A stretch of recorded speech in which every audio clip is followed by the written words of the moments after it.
هل لنا 1000 كوينز؟ هل سيكون باكج نجوم الأسبوع مجمع؟ وهل سيكون على أي باكج الفتحة المجانية الأخيرة؟ أهلا وسهلا أعزائي المشاهدين. اليوم عندنا تسريبات يوم الخميس، وبدايتها في 1000 كوينز. هل ستكون موجودة أو لا؟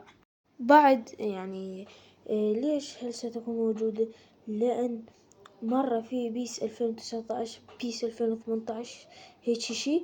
هم يعني صارت إعادة محاولة يعني منهم الإنترنت هيك، يعني صارت عندهم مشاكل وصارت نفس الحالة صارت بينا آخر تحديث، فانطانا 1000 كوينز. فممكن يعطونا 1000 كوينز أو 900 كوينز أو 500 كوينز أو 300 كوينز، فهذا كل شي وارد يا عزيزي المشاهد.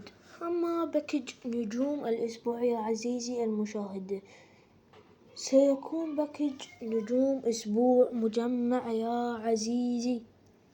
باكج نجوم مجمع مثل هذا ممكن يكون دوري أبطال أوروبا بس، أو يكون دوري أبطال أوروبا ونجوم أسبوع، أو نجوم أسبوع عادية فقط. وش وقت راح ترجع النجوم الأسبوع؟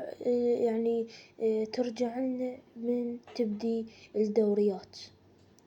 أما سالفة الفتحة المجانية، ستكون هذه الفتحة المجانية يا عزيزي المشاهد على باكج شو تايم، لكن أي باكج شو تايم ما نعرف، وإذا نعرف أكيد جماعتنا راح يقولون.